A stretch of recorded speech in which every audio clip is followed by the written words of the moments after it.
The DeMarcus Lawrence contract saga continues to dominate the headlines this offseason for the Dallas Cowboys.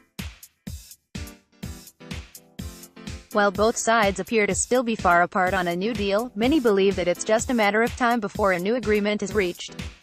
Right now, both sides are trying to hold out for as much as they can, and it's easy to just put it out of sight and out of mind while the two sides work things out. It's just part of the business. While this could all just be going through the motions, what if this impasse is a little harder to get over than we expect? Stephen Jones was pretty clear that they have their own price in mind on what the contract should consist of. We have some conviction of the range he should be in terms of his compensation, and I'm sure they have some conviction of what they're asking for. I'm not being critical, but therein lies the root of the negotiations. Both sides are playing with fire, okay, so clearly there's a standoff going on between the two sides, but one wrinkle in this whole thing is the idea that Lawrence is putting off having his shoulder surgery until the team commits to him long-term. This little predicament creates a problem because of the recovery time and when exactly he would be ready to participate in football activities. The longer this drags out, the worse off things become. Eventually, there will be a point in time where the Lawrence contract situation reaches threat level midnight and things start to become dicey. What if a deal isn't reached until close to the July 15th negotiating deadline? A late surgery could mean he misses training camp and part of the regular season. Is that really what the team would want from their new biggest financial investment on the team? At the same time, Lawrence is playing with fire himself. If both sides are truly far away on a deal and neither side is willing to say, "Uncle," then Tank could be hurting himself by not having his surgery. If he continues to put it off, the Cowboys could make the decision to rescind the franchise tag. Where would that leave Lawrence? He would enter free agency where his market value would then be impacted by a shoulder concern. Would there be a team out there willing to throw a bunch of money his way after he deliberately put off his surgery and is not fully healthy? How much money are teams going to have to spend come July when they have already done most of their heavy purchases in free agency? What if he backs himself into a one-year prove-it deal with some team that wants to make sure he's okay before throwing a substantial amount of guaranteed money his way? That would be a nightmare scenario for him. If Lawrence got his surgery and a deal never came to fruition with Dallas this year, that's okay, he's still in great shape. $20.5 million for this season is nothing to shake a stick at.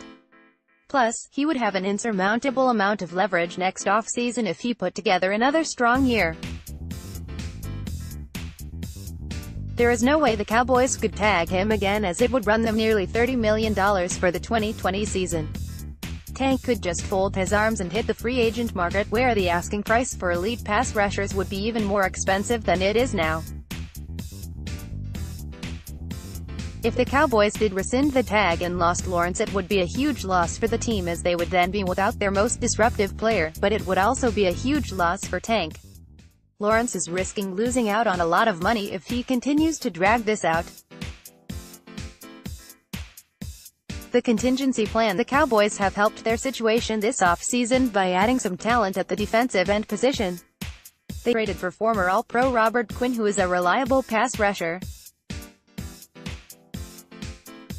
Veteran agreed to take a pay cut as part of the trade agreement, but he's banking on flourishing with the Cowboys during his one-year stint.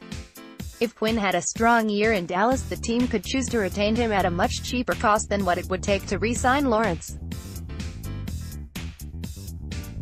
The Cowboys also signed former Detroit Lions defensive end Kerry Hyder for depth. The last time he was healthy and played in a 4-3 system, he had 8 sacks. While neither of these guys are the caliber player Lawrence is, you have to be intrigued by the upside they offer on this Cowboys team. There are other wild card factors as well. Randy Gregory has been suspended indefinitely, but that doesn't mean he won't be back for the 2019 season.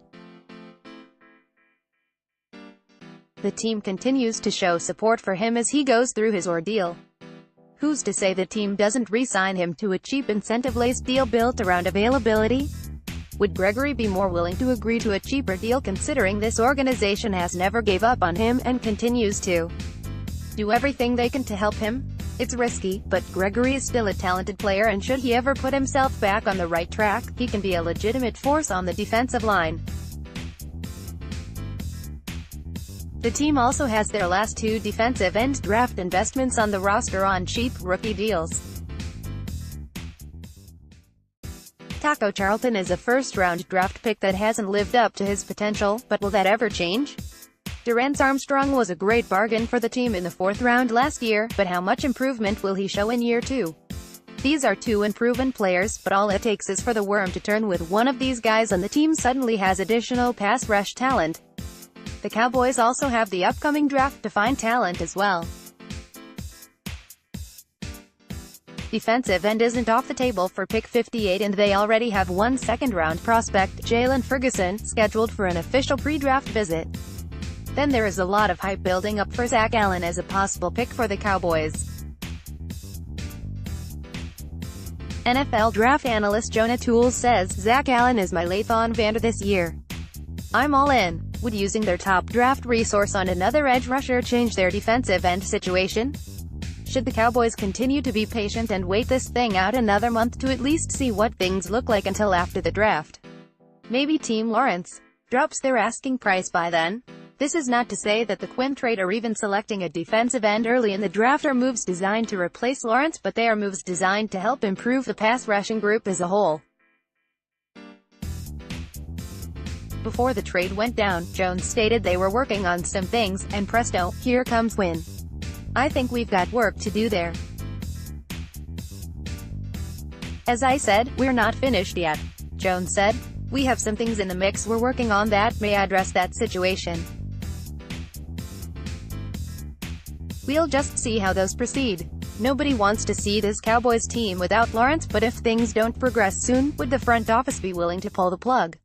It's not something we want to think about, but the team has done a great job finding additional pieces just in case. The Quinn deal is to help bolster the group and is meant to complement Lawrence, not replace him. But you never know if things change to shake up the defensive line. Lawrence has just as much to lose here as the Cowboys do, and he is only hurting himself by delaying his surgery. He's playing hardball and using this as his only piece of leverage in this negotiations, but the Cowboys are playing hardball as well. It would behoove both sides to get this ordeal cleared up as soon as possible.